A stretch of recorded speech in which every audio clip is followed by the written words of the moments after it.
Good evening. I hope everybody had a nice holiday weekend. Mr. Fink, I'm sorry. It's really difficult with this microphone. Is there anything is this microphone going to continue to be like this? Because I can barely hear. I mean, I'm making it out, but if this is going to be a long presentation, I want to make sure we can hear Mr. Fink as clearly as possible.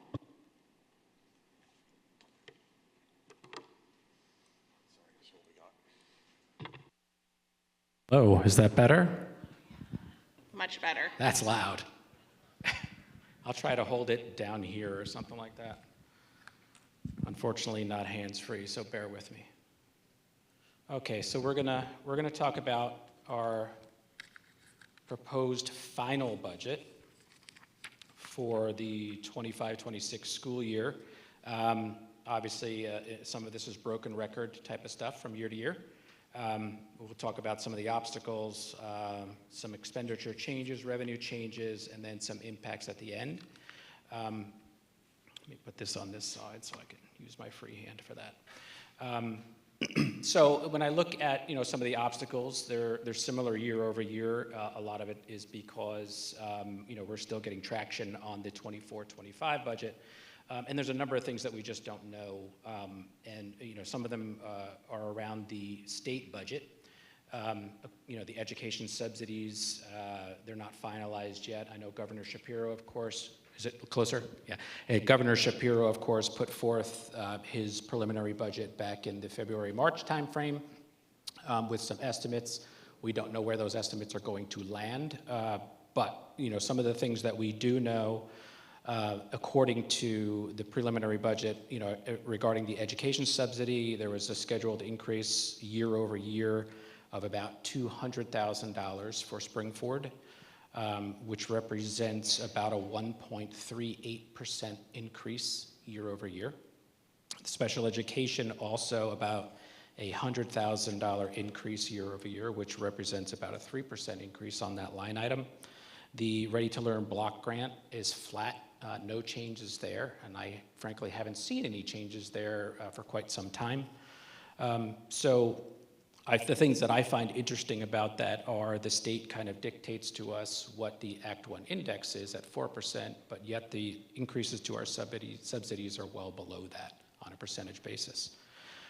Federal spending, it's historically a pretty small part of our budget, but of course there are the title awards that seem to be decreasing each year. So those are, some of the obstacles that we have. I don't typically find out those numbers until later in June/July timeframe. So some of those numbers we might not even know at the end by the time we go through this process. So let me quickly walk through where we were and the changes that we've made since the preliminary budget that the board adopted back in November as part of the Act 1 timeline.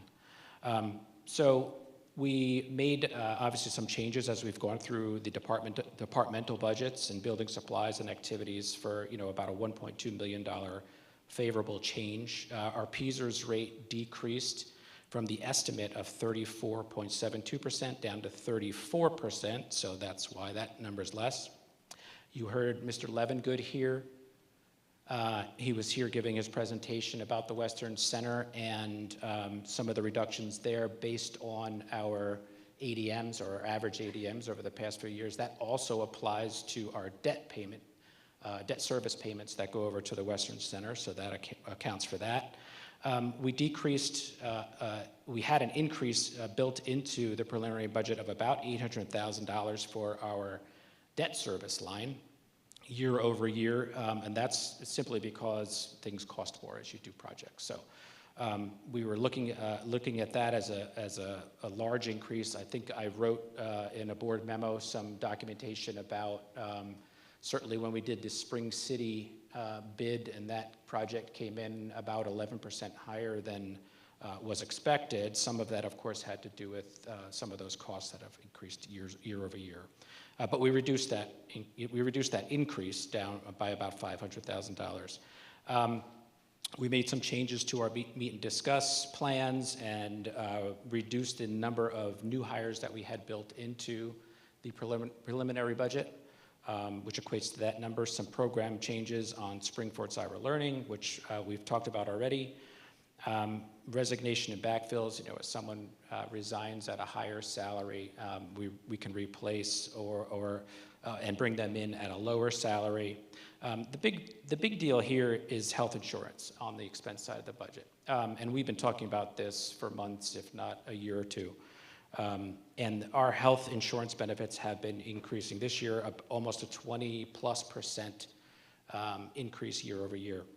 So we had to add, according to the second look by Ruskini, our consultants, we had to add a rather large number since then to help cover those costs. Mr. Fink, and just to clarify, and I apologize, I think it's just because of the feedback. You said a 20% increase year over year? Correct. For the past how many years? This is really just for this year. Just for this?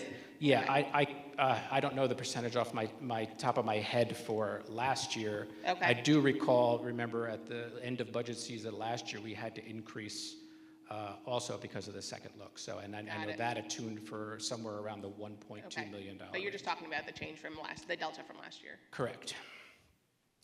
Charter schools continue to be a strain on our budget. There's a big percentage of cost that goes there, and when a student does not attend in our building but attends at a charter school, it costs about $15,000 for. Excuse me. Yes. I'm sorry to interrupt you. Can we take a pause or something, because I can't understand anything. Can you guys in the audience hear okay? I don't know if we need to all sit over there, but I cannot hear.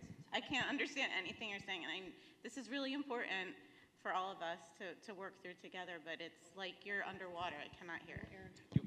We could take a recess to try to work out. Can we take a 10-minute recess? Okay, let's do that.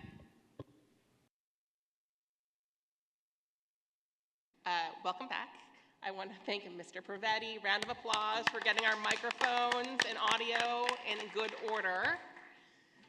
Mr. Fink. I'm still here. You're here. I okay, am. let's continue on. All right. I think we were talking about charter schools at the time, unless someone who couldn't hear and wants me to go backward a little bit. Let's start with charter schools. All right, we'll start with the charter school. So we had to add about $500,000 onto that line. Our numbers keep growing. We talked about this in Finance Committee. We're watching the enrollment. We're up a little bit beyond charter school enrollment, is definitely on the cyber side as well, up higher than we were during the throes, or really, I guess it was mostly the beginning period of the COVID pandemic, which is interesting to me. But that's where those numbers are right now. And then, of course, substitute teachers. We needed to throw a little money towards that as well. On the revenues, I almost clicked the wrong button. On the revenue side, there were some things that we could do here too. So you'll recall the Fed not long ago, probably over the summer of last year, was initially predicting that we would have 4 or 5 rate reductions in 2025. Well, that kind of stalled out. We haven't seen any. I think we saw one back in September, October, something like that, and then they've just been holding steady and not really giving a lot of guidance there. So with that, we were expecting 4 or 5 declines. We're not really expecting a lot at this point, so obviously we're able to jump that number up with the cash management plan that Mrs. David Heiser and I put together with our friends at Bryn Mawr. So we were able, Bryn Mawr Trust, we were able to increase that number. It's important to note that that is going to decline at some point, right? When interest rates start to fall, those numbers will fall as well. So a short-term fix, I would say, maybe a couple of years that we could sustain numbers that'll trickle down from there. The state subsidies, we increased that almost $1.5 million. That's to bring us back up to where the numbers that we were collecting at last year. You'll recall that the state came in with, after the 11th hour, after the 12th hour actually, with some higher numbers in their subsidy lines. So we matched those numbers and we applied 50% of what Governor Shapiro put forth in the February-March budget. And of course, now what we do is we get on the phone with our representatives locally and find out how much of this is really going to stick and what their gut feel is there.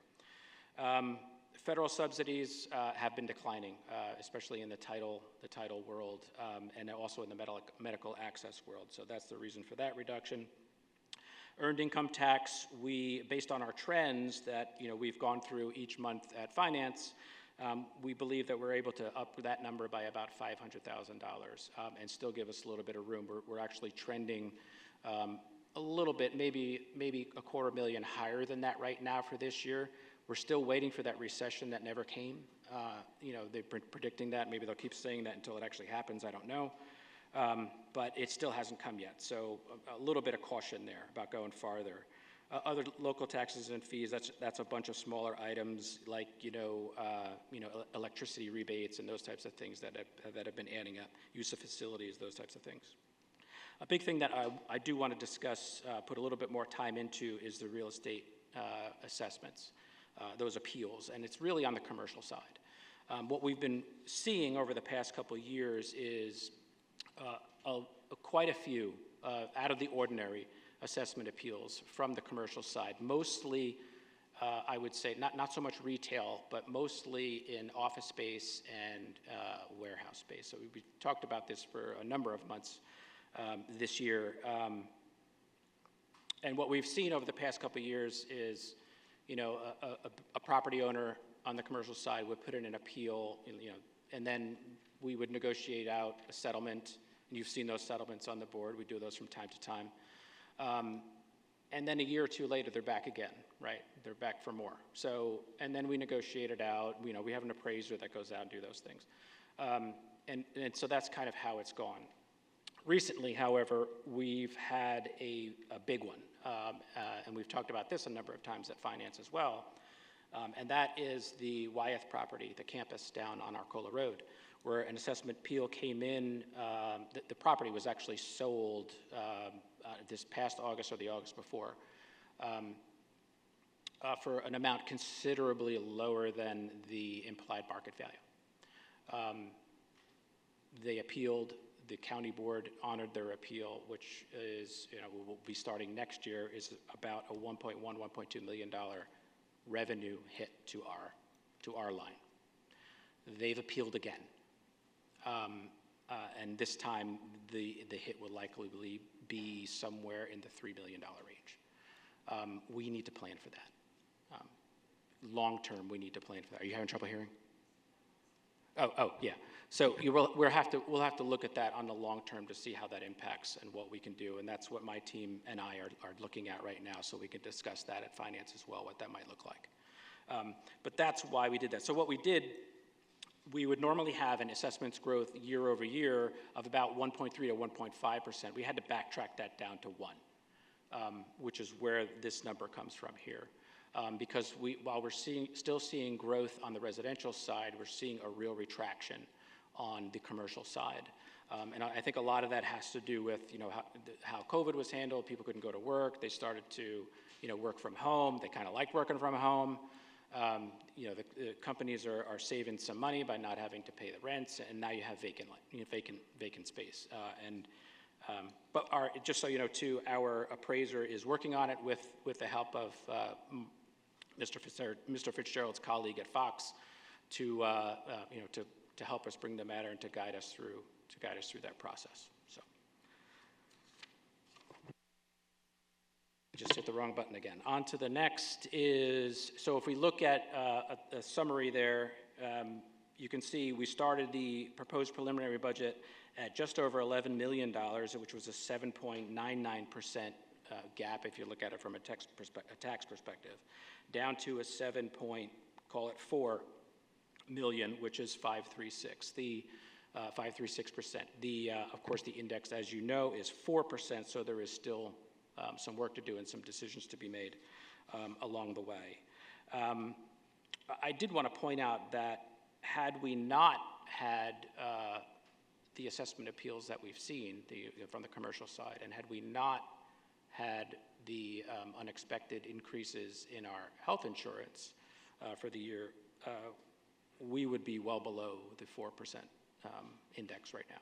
So these are the obstacles that we're dealing with going forward. So that was the look at all the numbers from preliminary budget to now, but let's look at the budget to budget, right? Last year's final budget versus this year's proposed final.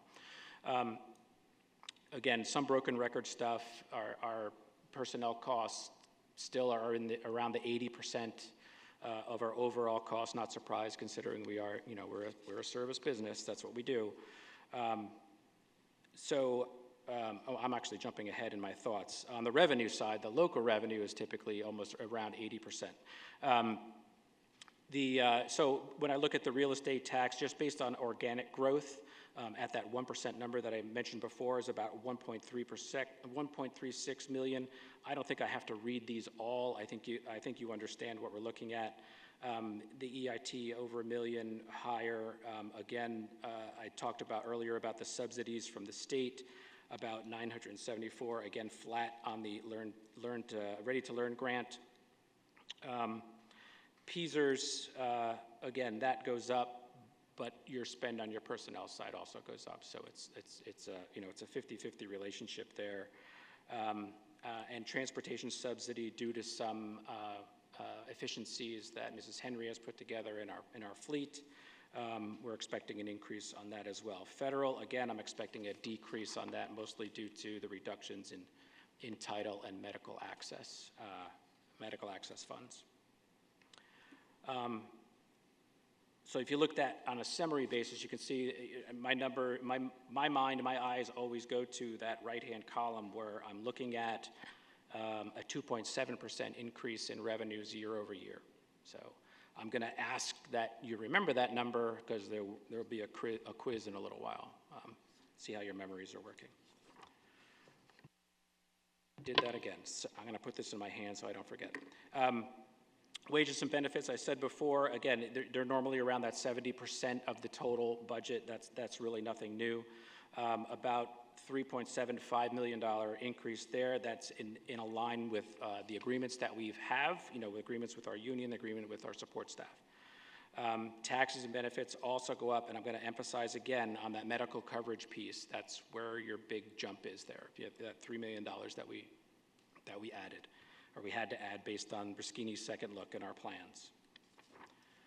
Any non-personnel related, you're looking at these numbers here. A little bit of reduction in the special ed year over year, budget to budget.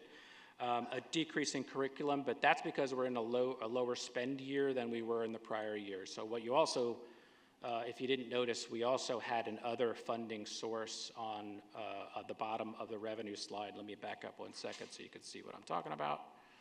There's other sources there at the bottom. That's when we fund something from one of our internal funds. So from our curriculum fund, we would fund that difference in the 1.3. You don't see that coming through this year because those expenditures aren't happening the same way this year. Let me go forward back to where I was.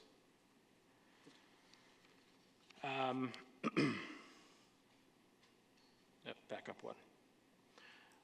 Some other changes that we had in there are, I mentioned the curriculum, some others are smaller. The transportation one is about $975,000. That one is still under review. I'm going back on that one with Mrs. Henry to see, to make sure that number's good. I think it's a little high, so I'm going to take a peek at that one as well. But when I compare the two side by side, what I'm looking at here is overall, again, my eyes tend to go all the way to that right-hand column, all the way down to the bottom, and what you see is a 4.67% increase, and you'll recall that the revenue side increase was 2.7%. So we're growing on the expense side faster than we're growing on the revenue side. Nothing terribly new. That's kind of typical. That's why we have rate changes along the way, right?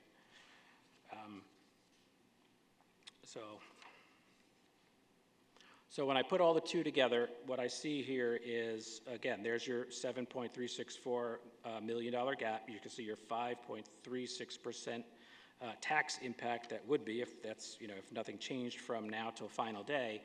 And the ACWIN index at 4%, which is about 1.83 million to get from that 7.3 down, that 5.36% down to the 4%. Okay. So these are some items that we still have open that we're still looking at. The one that is not in there I just mentioned is transportation, but we are going back and looking at that one. We're monitoring, of course, the changes in commercial assessments to see, especially that big one, to see where that one goes. And that's a plus or minus, right? So, the EIT trend there's possible. I think we'd be pushing the envelope pretty hard if we went all the way up to the 24-25 number. But we are looking that we're going to pass what I have in the proposed budget for this year. We're going to pass, for the 25-26 year, we're going to pass in the 24-25 year. New positions, that of course is ongoing. That's going to have to do with enrollments and that type of stuff. So as those sections are identified, that's a little bit later on. Backfills, retirees, recommendations, that is of course ongoing. As they happen, we put those into the model all the way up till adoption day. So we make sure we get the best we can get in there. State budget, again, we're monitoring that, following up with our local reps to see what they have that's going to stick and what's not. We do have referendum exceptions. That is almost $1.58 million that we are approved for on the referendum exceptions. If we needed to go beyond the index, that's a possibility. And then, of course, a debt service base adjustment. You'll recall through many past conversations that the end of this year, there is a debt service cliff drop-off of about $5 million that's happening right now. I don't advise going completely at that. It will diminish the ability for the district to borrow in the future for projects going forward. So we want to be cautious and understand what long-term implications some of those things would have.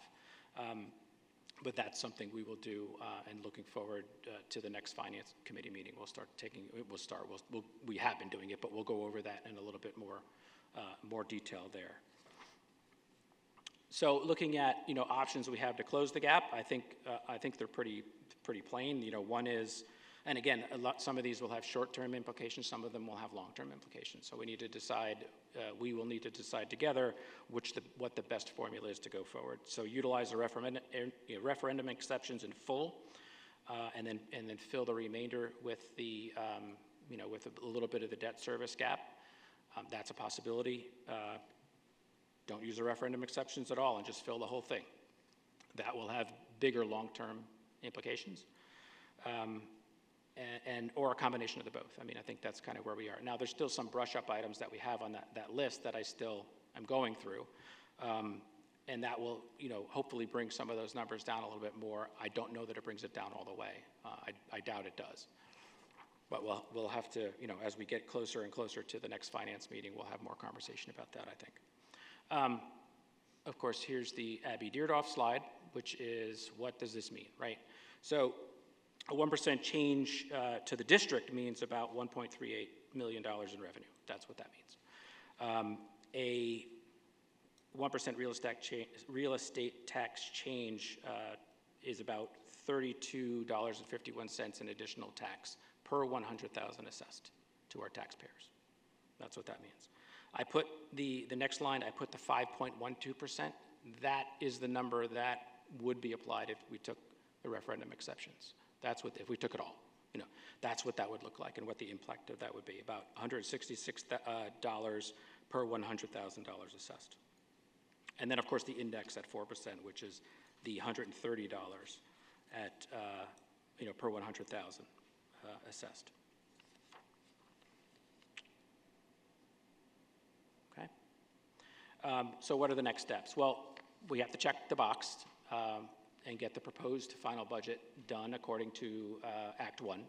So tonight is the timeline for that if we are looking to achieve a final budget at the end of May. And there's no reason, I don't think there's a reason not to do that, but or not to adopt today, because we can always go longer than the May meeting if we need to anyway. May 7th, these are the tick marks in the Act 1. We have to make the budget public on the Form P 2028. We have to advertise and all of that stuff with the goal of having a final adoption at May 27th. Okay. And look at that's fancy. And that is my presentation for this evening. Thank you very much, Mr. Fink. So before I go to the board, for any questions and or comments. I want to be mindful that our Chair of Finance, Teresa Westwood, is on the line, and so maybe I can start with her on Zoom. Mrs. Westwood, is there any questions or any comments that you would like to make as it relates to the presentation? Yes, can you hear me? We can. Okay, good. I just wanted to thank you, Mr. Fink, for the presentation. I just wanted to reinforce to the board, and I know we've talked about this a lot, and to our members of the public that are present this evening or watching online, that we've been through an interesting environment change in the last several years. So someone commented in the beginning about the change from 2020 to 2025. I think Mr. Fink has laid out some of the real changes that we are facing as a district in the state of Pennsylvania. And some of those, just to reiterate, things like our local sources for revenue going up to 78% of our budget, because though last year we got more money from the state, that is not a guarantee year over year. And we also continue to get less money. Mr. Fink cited the 18% reduction in federal funding. So we continue to see, things like federal funds overall decrease. So remember, we all had ESSER years ago. We don't have that anymore. Title funds, medical access. We have very real challenges with real estate property taxes. Mr. Fink mentioned we're meeting with state representatives to make them aware of this and the impact to our district and our students, and what that means when you lose $1 million or more. That's significant in our budget. Mr. Fink laid out the impact of that on our budget. Healthcare costs also continue to rise. He cited the 20% year over year, and costing more for just doing business in general. That could be food service, that could be projects, et cetera. And frankly, we have to pay our people. If we want strong staff to make sure our children are set up for success and have the best possible outcomes, we have to compensate them fairly. So these are just all things to consider. It's always a difficult decision. It's always very nuanced and complex when you get to the budget. I appreciate Mr. Fink laying out what I hope is a digestible way for the board and for the public. And I just want to, if you're not going to all the finance committee meetings, or maybe you're not always coming to the board meetings, to state that I'll speak for our finance committee and for Mr. Fink, but they can certainly speak for themselves. We continue to look at ways to save money for the district without trying to negatively impact, outcomes, for our students and our staff based on our long-term plan and our goals. Thank you, Mrs. Westwood. Okay, so I will defer to those that are in person. Any questions or comments? Thank you, and thank you very much, Mr. Fink. It was a very clear presentation, and I know that a lot goes into that, so I appreciate that. A couple questions, though. Your timeline there for us to have the board approval by the end of May, what is the state's timeline, though? Can you explain that? The state and the district are required by law to do June 30th. I'm looking at Mr. Fitzgerald, and he's nodding yes, so yeah. Right. So, though I just want to put that out there, because I appreciate the idea that we want to get this done in May, that we do have some leeway into June, and there is a deadline there. And for those of you that have been involved in this process, in the past, that we have to get it so that we can get it to our tax people to get it out there. There's some very little flexibility there. But I also know that we've been in situations before where we've had to go into June and we've had to maybe have other meetings and things. We need that 30 days, but it's nice to be able to say, let's fit this budget, which is a very tricky one this year, as Mrs. Westwood had pointed out, into our schedule of our work session and our voting meeting. We are here to do the hard work, and if we need to pull other meetings, I'm in favor of doing that too. And I did want to say, and I think I've made this clear to the board, I do come to the finance meetings over the years. I feel that it should be handled in a different manner, but I'm just one board member. And so it's more the process, not that I don't trust the people that are doing the work at all, and to believe that the work is being done very fairly and well. It's just not the way that I would like to see it done. So just bearing that in mind, that it's about my personal feelings on this. So. Yep. Thank you. Thank you, Dr. Wright. So a couple things. Number one, I agree with you on the former statement with regards to we do have some flexibility to go into June 30th. I think, us approving the proposed final budget now, again, as you mentioned, this is a checkbox. This is not necessarily where we are landing. In fact, historically, what we vote on today is not where we land 30 days later or 60 days later. So, I just want to be mindful that by us approving and voting on this action item tonight, it does not preclude us from not being able to go to June if we would find benefit in doing so, which I think we'll have more clarity on when we get to the May finance meeting. So I agree with that. But let me go back to the board before I make my own questions or ask my questions. Any other comments, Mrs. Deardorff? I just, for clarity with the tax assessment appeals, the commercial real estate tax assessment appeals, so is there ever a time when these organizations file the appeal with the county and then through the negotiation process that we don't lose out on a funding stream? Because I know we have, there's been an agreement, right, which may necessarily not be what they were asking it to be, but there's still, in that negotiation process, there's still a loss to the district. So in these appeals, is there ever a time when there isn't any of that negotiation and it stays as what it is, or is there always an accommodation met for these organizations? No, I think the district always has the opportunity to intervene. Many times when, and Mr. Fitzgerald can talk to this as well, many times when an entity puts forth an appeal, they may not be putting forth an appraisal or that type of value of opinion, which makes it more difficult for us to even understand where they're coming from with that. And a lot of times in those cases, the county board will pass on it and say no change until they make a formal appeal with a court of common pleas, which sometimes is their intent. And then they start going through that process of doing their own opinion of value, where we would get our appraiser engaged, that type of thing. Just to answer your question, yes, I mean, there are a number of times where it has gotten to the post Board of Assessments level where we have then competing appraisers and appraisal reports, and actually it comes back more favorable than the status quo. So yeah, that does happen from time to time, and it certainly has over the years. What we do see, unfortunately, is at certain blips in time, especially after the Great Recession, we've seen it after the pandemic, and we're seeing it kind of continue on after the pandemic, is unfortunately commercial properties are now going in with a lot more ammo in terms of saying the value of this property is bloated. And the perfect example is a recent sale way below the market value, and then being able to go right to the Board of Assessments, who then automatically reduces the appraised value or the assessed value. And I guess what type of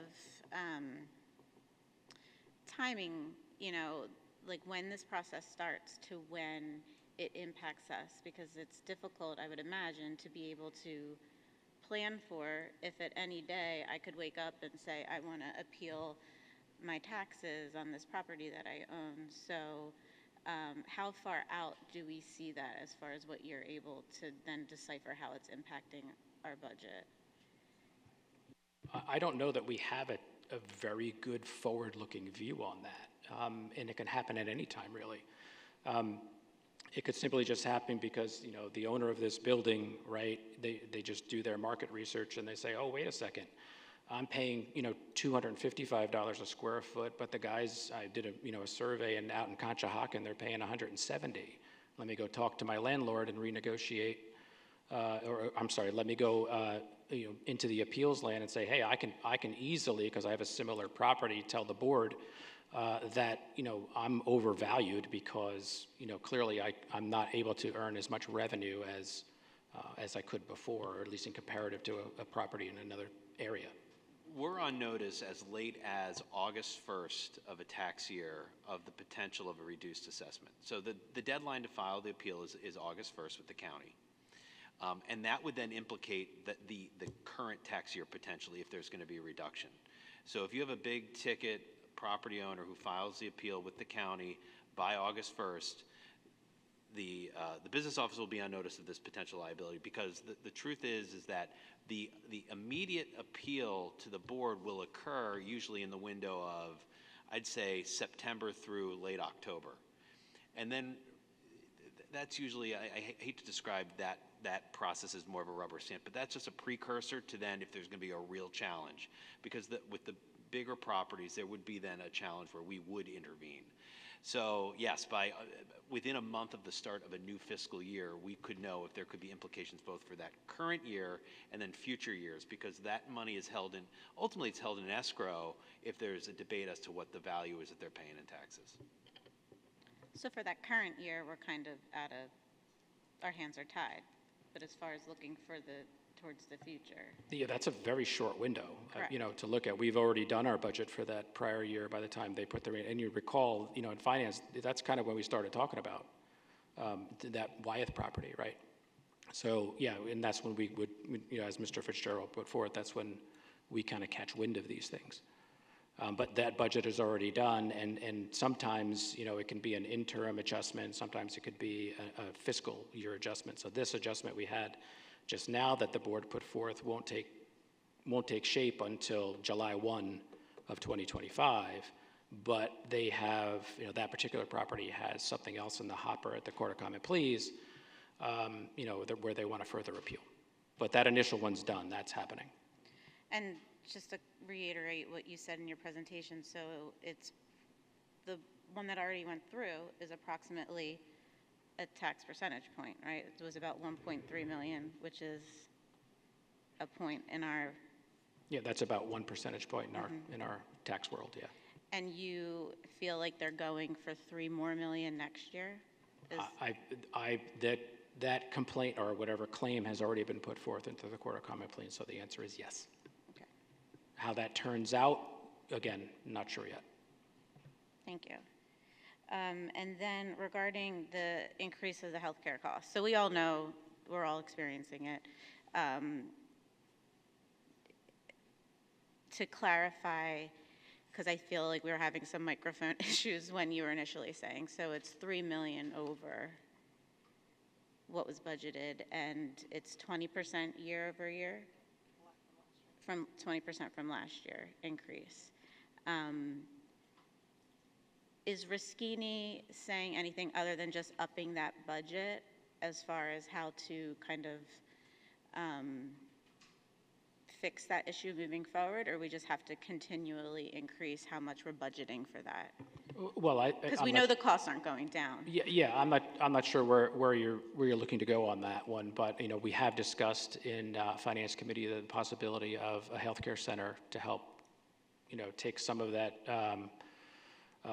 I don't know, what do you call it, your primary care type needs for the employees. That would take an investment, right, to actually put that together. But as we talked about in Finance Committee earlier this month, I guess, right? We talked about a third party giving us numbers that concurred with the other party that we're looking at potentially going into contract with, if the board approves it. That over time, meaning in the first 5 years, the district could benefit an aggregate of about $6 to $7 million in savings. Now we're talking about savings, so it's savings over future dollars as well. So, and then of course, with an investment of $1.2 to $1.5 million in a facility, in hiring the staff, meaning the company to hire the staff, the consulting company to hire the staff, then the return on investment window is about 2.5 years. And then from there, we would have, according to the numbers that were presented, some pretty significant savings over time. So that's one way. And they have presented a couple other ways. I know Mrs. Lisa and I are still talking with them on some stuff. I don't know that it's gotten to the point where we want to discuss it just yet, because we're skeptical on a couple things too. And then my last point is, because this is a different environment that we're in, the different way that we're speaking to this budget and how we're going to have to change things moving forward. Are you or Bob able to speak at all about or Teresa even, what we're going to be doing as far as next year, budgeting and acknowledging these significant changes and how we're going to impact that for next year to kind of get, I know we're always trying as best we can to stay ahead of it, but this, you guys have recognized that there are some significant changes that need to occur. Is there anything you guys can speak to about what we're doing for that moving forward yet, or is that to come kind of finance next month? I think I would just simply say that we tend to like to use the word levers. So we've done a lot of work in the last year to identify some levers that whenever the board is ready to have conversations, we can look at that and see, where there is interest and where we could generate some savings, create some efficiencies, but also talking about the pros and the cons to decide as a board which ones we support, which ones we don't. We're not ready to do that right now, but we certainly have some content for conversation for future budgets. Yes. I mean, I think this just underscores the point that when you're dealing with external factors as significant and as meaningful as Spring-Ford is encountering this year, and I shouldn't say Spring-Ford, it's really across the state. And, some of our neighboring districts are in a much more significant situation. I mean, we have some good, as we've talked about in finance, we have some tailwinds in our favor, right? Earned income tax, even since going back to the pandemic, in this area relative to other areas, trends higher than the average. So we do have some tailwinds in our favor that have certainly aided our budget.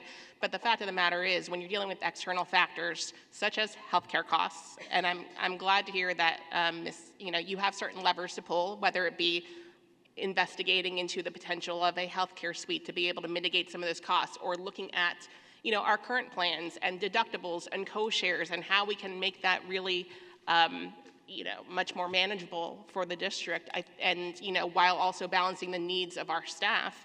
I'm glad to hear that we're doing that, but I also think that, as Mrs.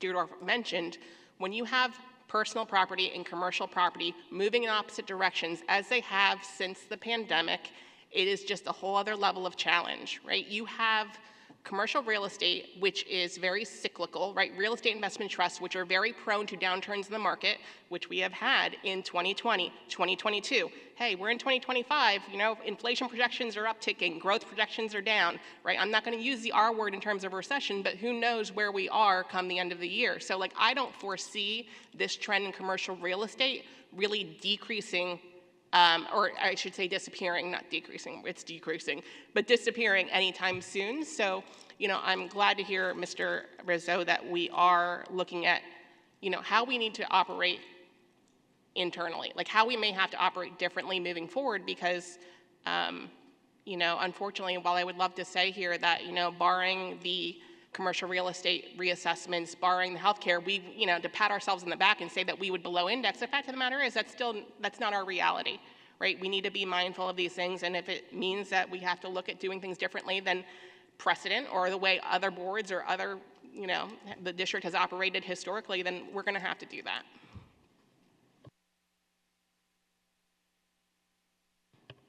All right. Any other questions or comments? And by the way, going back to the healthcare suite, you did tour it, correct? You toured the healthcare suite at North Penn, did you not? I did, yeah. How was that? That was a really nice facility. Mrs. Deardorff was with us as well, myself, Mr. Rizzo, Mr. Pellegrin, and Beth Leese. We went there, 2 Fridays ago, I think it was, something like that. It's a really nice facility. They were closed, of course, at the time we went there for privacy. That has to be that way. But they have 2 providers and 2, are there nurse practitioners, right? And medical assistants. And 2 medical assistants, right? They have 4 exam rooms. I think they said they have a consultation room. They can dispense, you're not doing the crazy stuff, but certainly dispense the common medications and that type of stuff. So kind of takes the primary care off the table for, if you wanted to make that your primary care, you could. Let's put it that way. Some would, some wouldn't, and that's fine. But so long as folks give it a shot and participation is high, and if we wanted to do it, we'd have to market the heck out of it to get our folks there and their families there. The folks who are on our plan. It could be a winning model. What was great about it was it was a beautiful facility, and the staff were amazing. But also knowing if you woke up and you have a fever, you could get in that day. Which sometimes with your primary, they do have those sick visits. But because it is that smaller situation and private, kind of it's almost like concierge, primary care, which is when you're a busy teacher, administrator.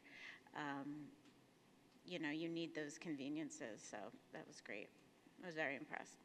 I look forward to hearing more about that in the future as it continues to materialize. Thank you. Thank you, Mr. Fink. Oh, I'm sorry, Teresa is on, so Mr. Fink, come on back. Mrs. Westwood? Yeah, sorry, just one other quick thing. And I agree with everything that was said, but just maybe to reinforce, like I do think there's a number of things from a long-term planning perspective that we are doing that are within our control. There's many things. I know Mrs. Hermans, you mentioned some that are not within our control. But we are meeting with state representatives about cyber charter reform and commercial real estate that is ongoing. The healthcare center was talked about. Looking at efficiencies, there's also day-to-day decisions that all of us make, as items come in front of us as board members. And I do think our board is pretty engaged on the finance side and on the budget. And I encourage the board and our public to continue to be engaged and attend finance committee meetings so you can ask questions and understand things. But I do think we have to continue to be thoughtful about the budget because expenses do keep coming up.